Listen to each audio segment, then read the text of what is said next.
Hola, muy buenas tardes con todos los espectadores. Bienvenidos a este nuevo episodio 3 de Power Steam. Gracias a Solidarity Tech, que es nuestra auspiciante. Les vamos a presentar esta tarde, en este episodio, como habíamos quedado ya anteriormente en los otros episodios, vamos a tratar y a continuar con la investigación de las necesidades específicas de las discapacidades, ¿no? En este caso, vamos a contar con la ayuda de un profesional en traumatología que nos va a dar muchas pautas sobre este tema. Antes de eso, quiero dejarles unos datitos como referencia. Según el CONADIS, tenemos unas estadísticas que para este año 2020 tenemos una prevalencia de discapacidad de un 2.78%, lo que representa unas 485,000 personas con discapacidad, de las cuales el 46.34% tienen discapacidad física. Y más o menos esta discapacidad, entre un 30 y 49% de discapacidad o de grado de discapacidad, la padecen el 45% de estas personas. Entonces hablamos de una cantidad de personas que están en condiciones laborales todavía que requieren de este tipo de servicio. Entonces, por lo pronto ahorita les dejo con Edgar, les va a presentar a nuestro panelista. Muy buenas tardes con todos. Estamos una vez más aquí en la temporada 1, episodio número 3, para continuar con este proyecto que lo hemos denominado el Power Steam, en donde el día de hoy estaremos abordando con respecto al tema de prótesis 2. Nos acompaña como panelista y agradecemos también en este día especial por ayudarnos en la función de lo que tiene esta visión de Power Steam al doctor Diego Gómez. Él es un médico posgradista de ortopedia y traumatología. Es un médico graduado por la Universidad Central del Ecuador en el año 2015 con sus estudios de posgrados en ortopedia y traumatología. Podemos mencionar que dentro de su trayectoria profesional ha estado ejerciendo las funciones en el cargo de presidente de ANAMER, la Asociación Nacional de Médicos Rurales en la provincia de Imbabura. Entonces, él ha estado justamente trabajando en el Ministerio de Salud Pública, tanto como en los hospitales Pablo Arturo Suárez, en el hospital y la derivación de San Francisco del Instituto Ecuatoriano de Seguridad Social. También ha estado trabajando en las Fuerzas Armadas, en el ISFA, en el Enrique Garcés, en el Carlos Andrade Marín y también en el Hospital Docente de Calderón. Dentro de los méritos que se le ha otorgado ha sido que ha ganado una beca mediante concurso de méritos y oposición.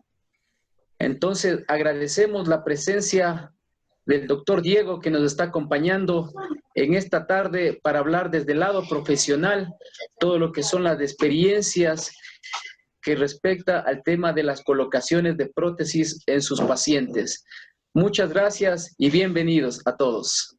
Dieguito, por favor, ayúdanos, Diego Ventimilla, con el resumen del capítulo anterior para pasar ya con Diego Gómez. Gracias, Darwin. Bienvenidos a todas las personas que nos están escuchando. Bueno, en el episodio anterior básicamente tuvimos el testimonio de Katy Pico, una persona que tuvo que decidir amputar su pierna para cortar un tema de un cáncer. Luego de eso comenzó a buscar soluciones de prótesis que les permitan desarrollar su trabajo y también decidió irse al tema deportivo. Entonces comenzó a correr maratones, el tema de subir montañas. Eso fue básicamente el testimonio que nos pudo compartir en el anterior episodio. En este episodio, en cambio, vamos a darle la versión médica, la versión técnica para este tipo de problemas, y por eso tenemos un especialista el día de hoy. Listo, muchas gracias, Diego. Bueno, pues pasemos con Diego Gómez. Muchas gracias, Diego, por acompañarnos. Infinitamente te agradecemos, ya que sabemos de tus ocupaciones. Y adelante, dejamos en tus manos, danos tus indicaciones profesionales, por favor. No, muy buenas tardes con todos, buenas tardes con los panelistas, un saludo a todas las personas que nos estén observando y también escuchando. Pues sí, muchas gracias por la introducción a Edgar. Sí, el día de hoy me han permitido hablar un poco sobre las amputaciones y el uso de prótesis en cuanto al tema, digámoslo, netamente médico, ¿sí? Listo, primero quería empezar con una frase que fue propuesta por la Organización Mundial de la Salud, que dice que la discapacidad resulta de la interacción entre las personas con deficiencias y las barreras debidas a la actitud y el entorno que evitan su participación plena y efectiva en la sociedad en igualdad de condiciones con los demás, ¿sí? Bueno, las amputaciones es una cirugía mayor, quizá la más antigua que tiene la humanidad. Hay registros que se realizan desde hace 45.000 años aproximadamente. Tenemos registros gráficos desde el antiguo egipcio, desde el reino egipcio. También tenemos figuras de barro de origen inca encontrados en Perú que muestran una extremidad amputada y la prótesis correspondiente que se le colocó a este paciente, ¿sí? Tenemos datos desde pinturas que nos muestran de tiempos de la antigua Grecia, en el cual ya se hacían las amputaciones, en el cual se muestra los diferentes tipos de instrumental que se tenía en ese momento, cómo se lo hacía, hasta finales del siglo XVIII, en el cual toda la cirugía en general entró digámoslo, en la etapa ya reciente, con el uso de la antisepsia, con las normas de antisepsia y también con la anestesia, ¿sí? Hasta llegar a la cirugía como la conocemos el día de hoy. También me gusta hablar mucho de los datos que tenemos, como había mencionado Darwin. Yo tengo aquí un estudio que fue realizado en una universidad de Lima, en Perú. Es cierto que no es realizado aquí en el Ecuador, pero bueno, no, lastimosamente aquí no tenemos la apertura para las producciones científicas como en otros países, pero son datos que se pueden extrapolar de forma correcta hacia nuestra sociedad. Sí, tenemos que aproximadamente el 74% de los pacientes son hombres y el 26% son mujeres, todos los amputados. Algo muy importante que a mí me llamó la atención, me conmovió, fue que la condición socioeconómica en un 57% de los pacientes tenían o correspondían a la pobreza no extrema, un 25% a pobreza extrema y solo un 17% no eran pobres de estos pacientes. En este estudio también habla sobre la procedencia. Bueno, tenemos aquí la procedencia de la gran ciudad que tiene Perú, que es de Lima, de un 46%. Esto lo podremos extrapolar hacia Quito y hacia Guayaquil, que la mayor parte de los pacientes proceden de estas regiones porque son las áreas más densamente pobladas donde se atiende la mayoría de pacientes. Después de eso tenemos a la costa, a la sierra y en último caso a la región oriental, ¿sí? En cuanto a la extremidad afectada, tenemos una gran mayoría en el miembro inferior con un 78%, ¿sí? Un 22% del miembro superior. Ya yendo a la parte médica, tenemos dos tipos de causas de la amputación.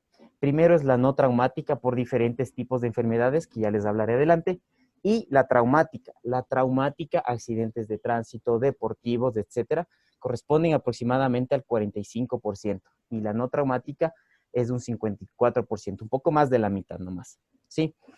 ¿Cuál es el nivel de amputación en el miembro inferior que más se realiza? Es sobre la rodilla con un 53%, debajo de la rodilla sobre un 27%, que son la mayoría de regiones donde se amputa. Tobillo, pie, cadera son porcentajes muy pequeños, menos del 5%. Bueno, ¿dónde tenemos nosotros médicamente? Nosotros tenemos muchos niveles, tanto en el miembro superior como en el inferior, para realizar una amputación. Sí, una amputación es oportuno decir que se trata de una cirugía en la que se retira una parte del cuerpo, sea porque esta es inviable, no tiene un pronóstico futuro, o por evitar algún daño mayor al paciente y hasta la muerte, ¿sí? Entonces, para hacerlo un poco, para explicarlo de mejor manera, tenemos a nivel del hombro una desarticulación, es decir, retirar toda la articulación desde el húmero hacia la mano. Tenemos lo mismo en la articulación del codo, en la muñeca, los dedos, ¿sí? También por las amputaciones se puede hacer, digámoslo así, en la mitad del segmento corporal. Puede ser en la mitad del brazo, en la mitad del antebrazo, transradial, transhumeral, ¿sí? En la extremidad inferior, más o menos tenemos igual, una desarticulación a nivel de la cadera, puede ser una desarticulación a nivel de la rodilla o del tobillo. Solo se retiraría el segmento distal de la articulación, ¿sí? Y también tenemos amputaciones a nivel de los huesos largos, puede ser a nivel del fémur, sobre la rodilla, que es la más común, la que más se practica, a nivel transtibial, es decir, a mitad, por debajo de la rodilla, y también amputaciones menores en el pie. Bueno, entonces, ¿por qué los médicos, por qué los cirujanos realizamos este tipo de amputaciones? Tenemos aquí a la gran dominante, ¿sí? Que es la diabetes.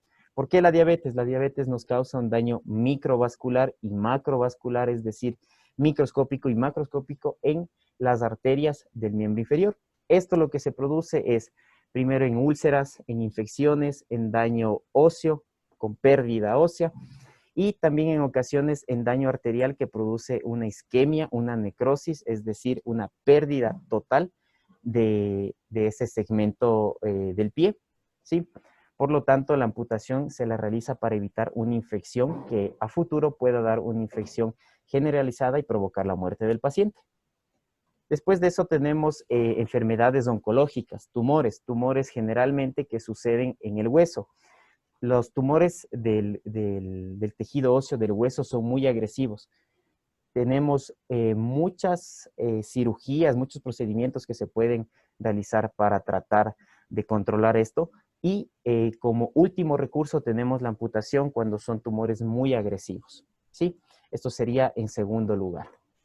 En tercer lugar tenemos enfermedades vasculares algo similar a la diabetes, en el cual se produce una obstrucción de una arteria principal, y lo que va a provocar es que en el largo plazo esa extremidad vaya perdiendo su irrigación, su aporte sanguíneo, y al final sea con un desenlace letal de la extremidad o del paciente.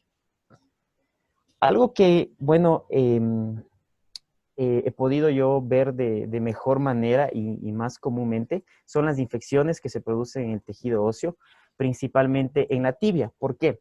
La tibia es un hueso muy superficial. Nosotros lo palpamos debajo de nuestra piel de la canilla, ¿sí?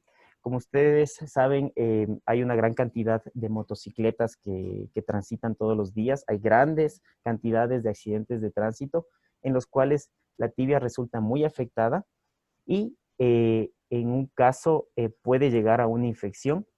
Esa infección no puede controlarse en ocasiones y inevitablemente pues no tenemos una extremidad que ha perdido su estructura y por lo tanto debe ser amputada, las infecciones. Y las traumáticas, en este caso yo quisiera contarles sobre un paciente que tuvimos en el hospital Vaca Ortiz, que fue una niña de 4 años que estaba acompañando a su mamá en el trabajo. Ella trabajaba en el mercado mayorista con un molino eléctrico, ¿sí? Igual al que tienen nuestros abuelitos, pero eléctrico. Entonces la señora metía pues ahí varios productos para moler, y la niña pues quería imitar a su mamá, hizo lo mismo, metió la mano, pero metió toda la mano. La niña fue a la emergencia del hospital Vaca Ortiz con el molino colgando de su mano. Dios. Se realizó la cirugía de emergencia y pues bueno, los que han trabajado, los que han usado un molino de esos, saben que tienen dos discos que tienen engranajes, y de esa forma pues inevitablemente se molió literal la mano de la niña. La niña tuvo que ser amputada a nivel de la muñeca y desgraciadamente ese fue el tratamiento final, el desenlace final de esta niña. Y las más comunes en adultos mayores tenemos, por ejemplo, el manejo de explosivos en el caso de los militares, como pasó creo que el año pasado en la frontera norte. Tenemos también el manejo de juegos pirotécnicos, en el cual tenemos pérdida de las manos, accidentes de tránsito, en el cual los afectados son los miembros inferiores. ¿Sí? Entonces, esas son las causas por las que los médicos, los cirujanos realizan las amputaciones. Ahora, ¿qué cuidados nosotros tenemos? Y esto ya va más enfocado a la parte de las prótesis, del equipo en el que estamos presentando ahorita. Tenemos 3 tiempos. Un tiempo preoperatorio, es decir, antes de la cirugía, en el cual es evaluado por un equipo multidisciplinario. Cirujano ortopédico, cirujano vascular, cirujano plástico. Tenemos psiquiatras, psicólogos, médicos fisiatras, fisioterapeutas, nutricionistas, equipo de enfermería también. Todos ellos formamos un solo equipo y se empieza decidiendo una cosa, que es el nivel de amputación. Como les había mencionado, hombro, brazo, codo, antebrazo, mano, ¿sí? Y se debe tomar en este momento en cuenta las expectativas del paciente, las metas del paciente. No es lo mismo tener que amputar a una niña de 4 años su mano que tener que amputar a una persona de 80 años la mitad del pie, ¿sí? Puede ser un paciente deportista, puede ser un paciente oficinista, son expectativas diferentes que se debe tomar en cuenta con el equipo multidisciplinario. En cuanto a la parte intraoperatoria, digámoslo así, que ya corresponde más al cirujano en cuanto a las características del muñón, es decir, la parte remanente de la extremidad que va a quedar, que va a ser vital para el uso de la prótesis. Y en cuanto a, al manejo de la cicatrización de esa herida y cómo técnicamente se lo debe realizar. Y el cuidado postoperatorio, que esta herida, que este muñón tenga los cuidados adecuados, valga la redundancia.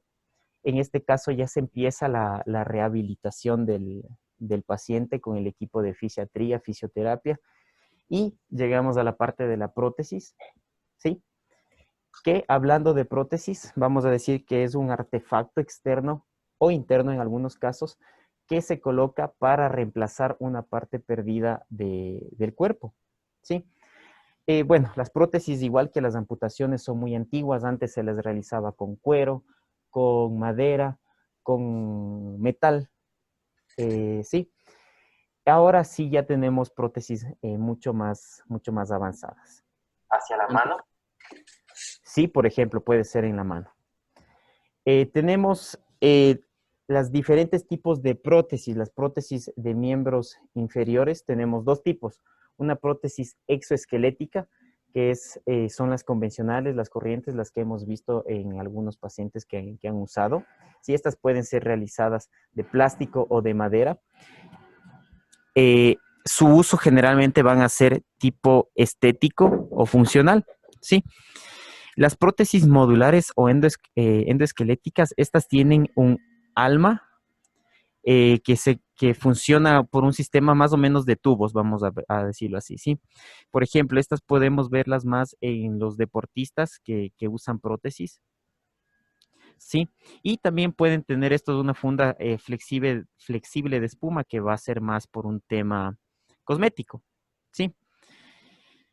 Listo, y en cuanto a las prótesis de miembros superiores, vamos a tener las funcionales y posicionales. Las posicionales van a realizar movimientos muy simples, quizás solo de ayudarnos a mantener el equilibrio.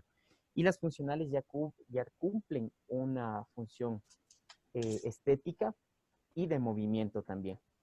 En la parte vital del miembro superior ya vamos a tener actividades como abrir y cerrar la mano, rotar la muñeca o rotar el codo, ¿sí?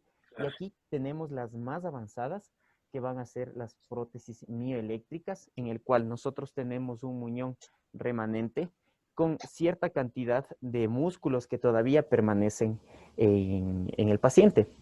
Se va a conectar un sistema de sensores a estos músculos.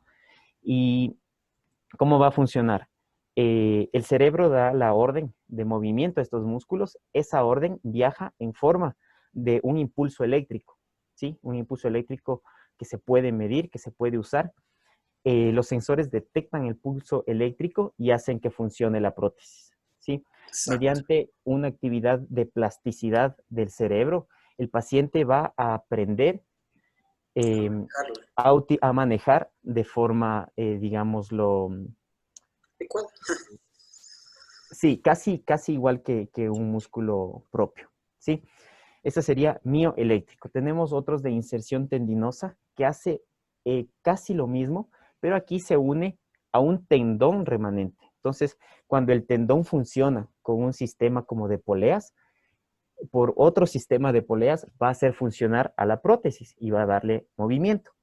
Y uno que es, digamos, el más actual es una prótesis bioeléctrica en la cual no se va a conectar al remanente del miembro, sino se lo puede conectar al otro brazo, a músculos también del tórax, y en el cual el paciente, por la misma plasticidad cerebral, va a aprender a mover ciertos músculos del tórax. Estos van a activar mediante sensores a la prótesis y la prótesis va a hacer su movimiento, ¿sí?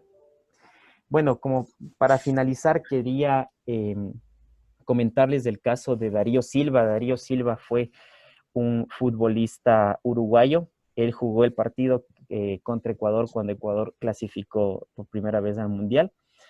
Fue un futbolista que en el 2006 él tuvo un accidente de tránsito. Él iba en su camioneta, chocó, salió volando y lastimosamente él perdió su pierna derecha. Él era un futbolista diestro, delantero. Entonces, al tener este accidente, pues al llegar al hospital, los médicos evaluaron y vieron que esa pierna no tenía pronóstico, había perdido totalmente su aporte arterial y sus nervios, por lo tanto debía ser amputado. Entonces, bueno, Darío Silva no se quedó ahí. Darío Silva deportista, él quiso seguir practicando algún deporte, intentó mediante el remo olímpico, no pudo clasificar. Y bueno, siguió su vida. Ahora Darío Silva vive en España porque él jugaba en España en esa época. Es mesero, sí, pero utiliza una prótesis y está haciendo su vida. A lo que yo voy es que el uso de las prótesis a los pacientes les va a devolver la vida, ¿sí? En este caso tenemos un futbolista que su profesión, su actividad, su fuente de ingreso era la actividad física, el uso de su pierna derecha. Pero por cuestiones médicas, por cuestiones de algún accidente, pierde su pierna. Nosotros, al formar este equipo multidisciplinario que había mencionado, se le puede devolver a la persona a la sociedad, a que aporte a la sociedad. Entonces es devolverle la vida al mismo paciente, devolverle su funcionalidad, su lugar en la sociedad y al fin y al cabo, bueno, para eso estamos, ¿no? Para tratar de devolver algo que fue perdido lastimosamente. Muchas Claro, gracias. claro, claro, Dieguito, muchísimas gracias. Es excepcional y justamente es de eso de lo que se trata. Nosotros también queremos trabajar en relación a poder aquí en nuestro país también desarrollar estas tecnologías. Mira que todas estas opciones que tú presentas son parte de nuestras expectativas. Queremos también que de nuestra parte, por eso estamos en el proyecto, hacer que las personas de nuestro país se unan, hagamos un grupo, una comunidad, y lo hemos dejado open source, como se llama, ¿no? Para que cada persona que contribuya ayude mucho en que podamos dar este servicio. Mira, de tecnología a las personas de bajos recursos, de medianos recursos y de altos recursos igual. El asunto es que podamos, como bien decías anteriormente, ¿no? Como la OMS ha dejado, igualar las capacidades y darnos a todos las mismas oportunidades de seguir viviendo con normalidad, con alegría. De eso se trata esto. Tenía yo una consulta que me surge por estos datos que tú me das. Esta tecnología, por ejemplo, la mioeléctrica era, ¿no es cierto? ¿De qué países tienes tu referencia en las que se está trabajando con eso? No sé, ¿tienes algún dato? Bueno, sí. Generalmente estos tipos de prótesis son estadounidenses, alemanas y hasta japonesas. Lo que yo conozco que se está realizando en Latinoamérica es en México prótesis bioeléctricas en las cuales se utiliza otra parte, no la parte remanente del miembro. Generalmente son prótesis que tienen un elevadísimo costo para nuestra economía, para una persona ecuatoriana es muy elevado, sobrepasan los $20,000. ¿Sí? No hay un sistema de seguridad social privado o público que pueda llegar a cubrir eso. Entonces, las mioeléctricas son las mejores, son las más caras. Lastimosamente no tenemos el acceso aquí en Ecuador y se realizan en otros países de forma experimental y ya de forma de un uso comercial también. $20,000, hablamos de un valor bastante considerable. Y bueno, no sé, Andrés, tú que también estás conectado a la parte de automatización y de la parte electrónica, ¿cómo le ves tú? ¿Es posible que podamos en algún instante aquí seguir estos pasos? Sin duda es un camino que se puede llegar a abordar y que de hecho es un ideal, creo que de todos quienes estamos aquí, el, el poder ser un referente también a nivel de Latinoamérica en la fabricación de estos aspectos.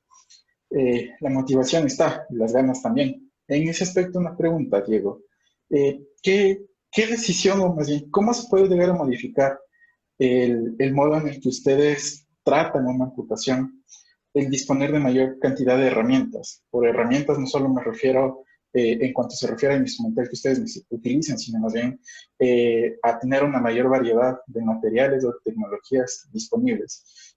Me refiero, en el caso que nos contabas de la niña de los 4 años, ¿se puede ampliar la expectativa? O sea, ¿se puede darle más esperanzas, por decirlo de algún modo, el tener más herramientas disponibles a la mano? Ya, realmente el acceso a las herramientas, en este caso ya serían fisiátricas de un proceso de rehabilitación, nos daría una nueva perspectiva, ¿sí? Porque, bueno, la parte médica tiene sus reglas, tiene sus protocolos en los cuales si una extremidad debe ser amputada, pues no hay otra cosa que hacer que amputarle, ¿sí? Por el propio bien del paciente, por precautelar su vida o su futuro. Pero el tener ciertas herramientas yo creo que nos abriría la expectativa, en los cuales nosotros podríamos ser un poquito más flexibles en decir, bueno, a esta extremidad le voy a dejar unos 5 o 10 centímetros más porque sé que aquí una prótesis mioeléctrica podría funcionar, ¿sí? Nosotros ahorita en el país pensamos en lo que tiene el país, en lo que disponemos en el país. Entonces, generalmente pensamos en las prótesis convencionales. Pensamos en un muñón, pensamos en una cicatriz que sea adaptable a una prótesis convencional. En el caso de la niña, a una prótesis, a una mano tipo guante, ¿sí? Entonces, pensamos en eso y nosotros, para decirlo de forma más directa, operamos con esa intención. Yo creo que si tendríamos más accesos y, por ejemplo, a una prótesis mioeléctrica, estaríamos pensando de forma distinta, ¿sí? Y trataríamos de forma también distinta. Sin embargo, quiero recalcar que hay indicaciones médicas absolutas, ¿sí? En las cuales, si por ejemplo no tengo suficiente aporte vascular en esta extremidad y debo amputarla a nivel del codo, pues debo hacerlo, ¿sí? También no debo darle falsas expectativas al paciente y decirle, ¿sabe qué? Me voy a jugar con usted, le voy a dejar solo hasta acá para ver, ojalá, y pueda irle bien. Porque eso también es una falla técnica que sucede muy a menudo porque uno quiere hacer el menor daño posible. Entonces, a veces puede suceder eso. Entonces, hay indicaciones absolutas, sí, pero también con mayor acceso a mejores tecnologías, podríamos tener una perspectiva diferente para el futuro de cada paciente. Nuestra intención es que podamos en algún instante sincronizarnos y poder ir, qué sé yo, evacuando estas necesidades que los profesionales de la salud tienen e ir coordinando estas gestiones. A mí me gustaría hacer una pregunta. En el escenario, por ejemplo, de una persona que estuvo trabajando en el tema eléctrico y sufrió una descarga y perdió sus manos. Obviamente el primer paso es ir a emergencias y se realiza el procedimiento quirúrgico puntual y necesario, ¿no es cierto?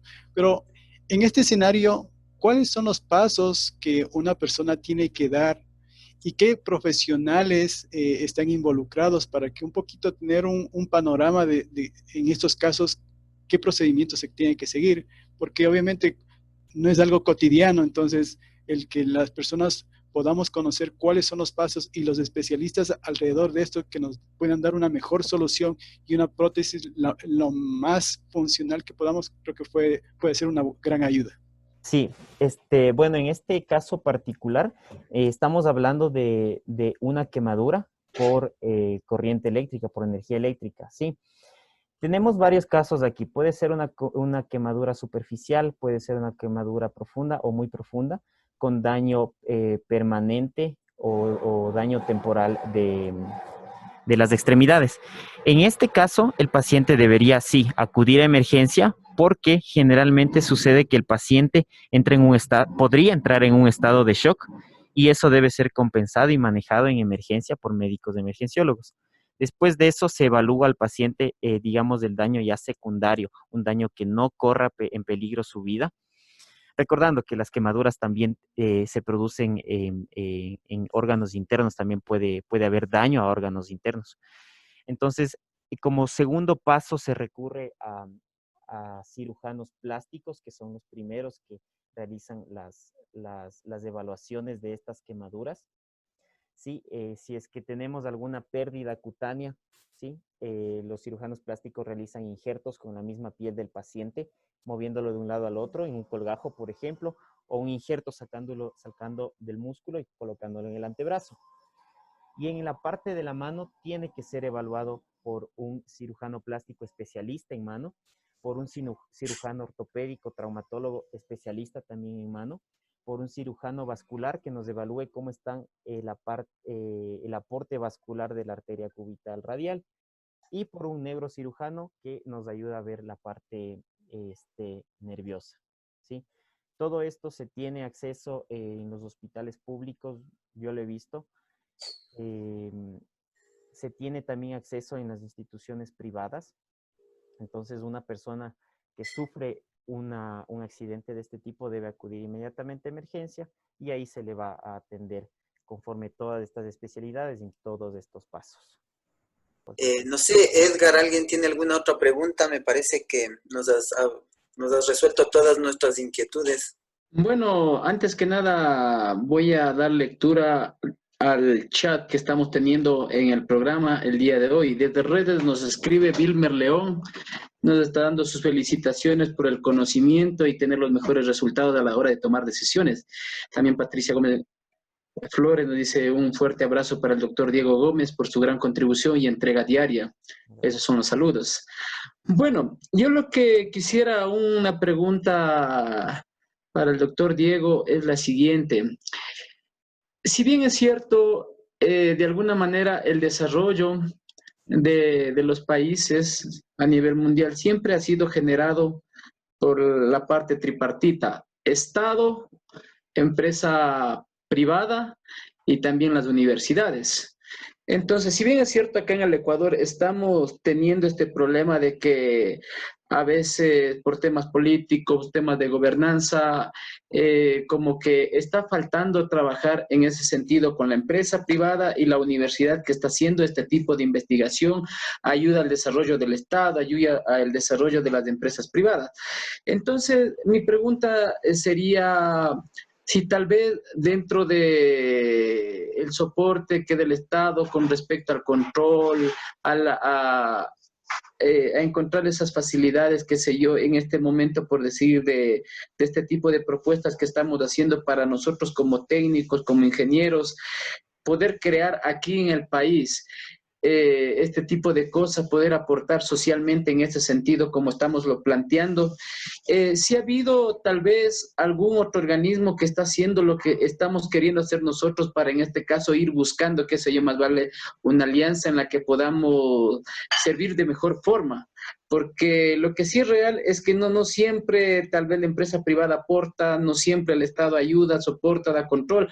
Entonces, más vale desde esa perspectiva, ustedes como profesionales, por lo que viven ese día a día en la parte de ortopedia, fisioterapeuta, de recuperaciones, rehabilitaciones, ¿sí ha habido tal vez este tipo de ayudas por parte de estatales, de empresas privadas o tal vez de ONG que estén apoyando este tipo de proyectos que estamos levantando? Para ser sincero, creo que todos conocen el panorama actual del Estado. Es un Estado que le debe bastante a la ciencia, que le debe bastante a la educación, que hace falta bastante, aparte de espacio, hace falta bastante inversión en cuanto a la educación. Yo estoy muy seguro, yo sé que el talento humano, el personal no le falta. Aquí tenemos profesionales excelentes en todos los campos, tenemos médicos excelentes, tenemos cirujanos también excelentes, pero lo que nos falta es un aporte para el desarrollo, ¿sí? Aquí tenemos todas las herramientas humanas para realizar este tipo de tecnología y más. Tenemos médicos, cirujanos, enfermeras, fisioterapeutas, eh, biotecnólogos, mecatrónicos, ingenieros ambientales que solo necesitan el aporte. Como usted bien lo dijo, Edgar, lo que más falta aquí es el aporte económico, ¿sí? La ciencia tenemos los mismos conocimientos aquí que en Estados Unidos, que en Europa, en todos los ámbitos de ingeniería y en la parte de medicina. Aquí no se opera menos que en otros países, se opera exactamente lo mismo, con las mismas técnicas.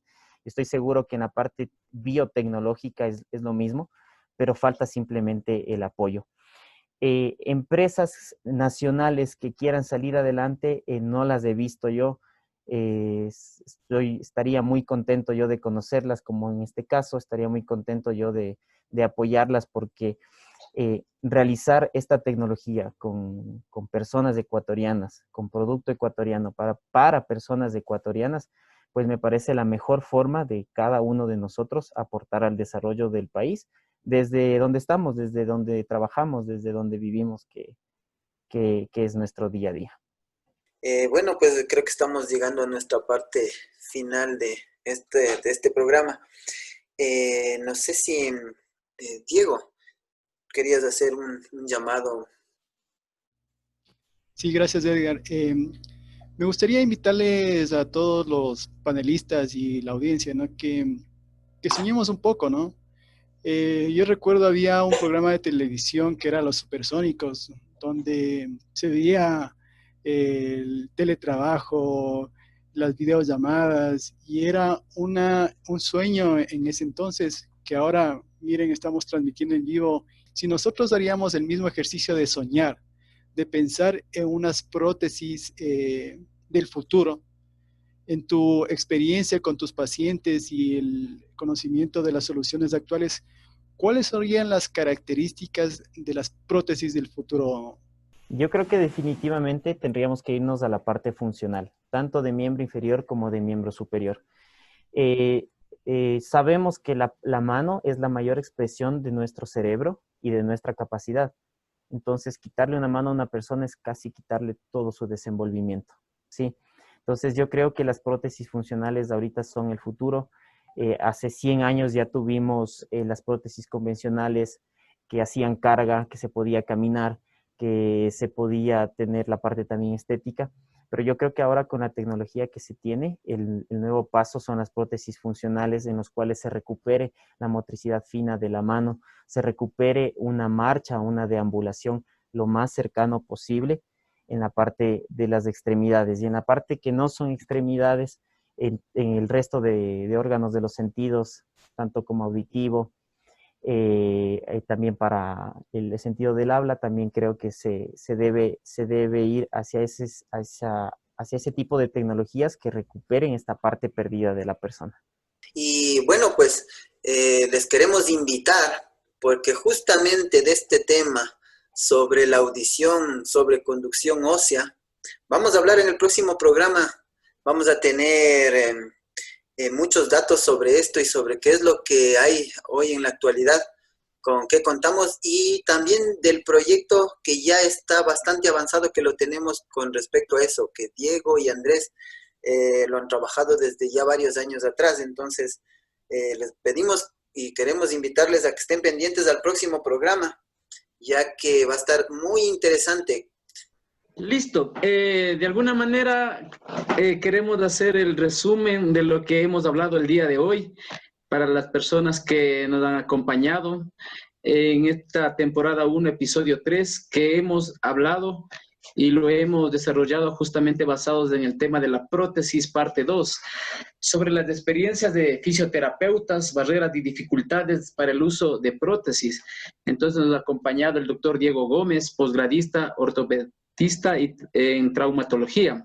Entonces, él nos ha hablado durante el programa sobre el tema de las amputaciones, que han sido operaciones de las más antiguas. Entonces, hay datos históricos, justamente basados en una investigación de acá, desde la hermana República de Perú, en donde se ha mencionado que sobre los datos recogidos, extrapolares prácticamente, que están cercanos a nosotros, el 64% ha sido realizado en hombres, 26% en mujeres, y de alguna manera podemos decir que esto ha afectado en todo tipo de extracto social. Tema de las amputaciones se desarrolla en miembros inferiores y superiores, ¿sí? Lo que teníamos como dato que nos presentaba el doctor Diego, que el 54% está sobre las rodillas, donde más se practica este tipo de amputaciones, en donde el retiro de articulaciones en las amputaciones dependiendo en los diferentes niveles. Las causas que se han mencionado se da por accidentes y temas de enfermedades como la diabetes o pérdidas óseas. También inclusive estamos hablando de enfermedades oncológicas en donde se han dado tumores en el sistema óseo que dan lugar a que en este caso sean obstruidas inclusive el tema de arterias por las enfermedades vasculares. Entonces se realiza este tipo de prótesis para que pueda seguir las personas con sus funciones. Entonces aquí en el país, bueno, de acuerdo a las experiencias que se ha tenido, se utilizan prótesis estadounidenses, alemanas, japonesas y bueno, y de otras marcas también. En Latinoamérica ya están utilizando prótesis incluso de bioeléctricas, pero son de elevado costo. Entonces, hacia eso es lo que debemos apuntar en la parte técnica, con modificación, tema de materiales, tema de tecnología. Si bien es cierto, las prótesis convencionales que se siguen utilizando acá en el país, podemos seguir mejorando, porque aquí tenemos el equipo de ingeniería, como nos mencionaba en este caso el doctor Diego, el talento humano en el Ecuador lo tenemos. El aporte para el desarrollo intelectual en ese sentido lo tenemos. Entonces hacemos la invitación a empresas privadas, en este caso a ONG que quieran sumarse a lo que estamos haciendo en Power Steam para poder llegar a construir ese esqueleto que pueda servir para mejorar la vida de las personas. También nos mencionaba el doctor Diego que si bien es cierto, también hay indicaciones médicas absolutas que también debemos de considerar dentro del proyecto. Entonces queremos agradecer una vez más por la presencia, por la asistencia que nos ha podido acoger aquí en esta tarde. Muchísimas gracias por esos aportes, porque todo esto estamos recogiéndole para ir alimentando a nuestra base de datos y poder seguir haciéndolo mejor. Muchas gracias. Gracias, Edgar. Muchas gracias. Gracias, Diego. Te agradezco muchísimo tu colaboración. Gracias a todos, amigos. Quiero mandar un saludo ya que los espectadores nos miran fuera del país. Gracias a ustedes. Un saludo a España. Ya tenemos familia que nos mira, amigos. Y bueno, invitarles para que se unan al próximo capítulo. Les agradezco infinitamente. Nos despedimos por esta tarde y que tengan una excelente y bendecida tarde. Gracias. Gracias. Hasta luego. Muchas gracias.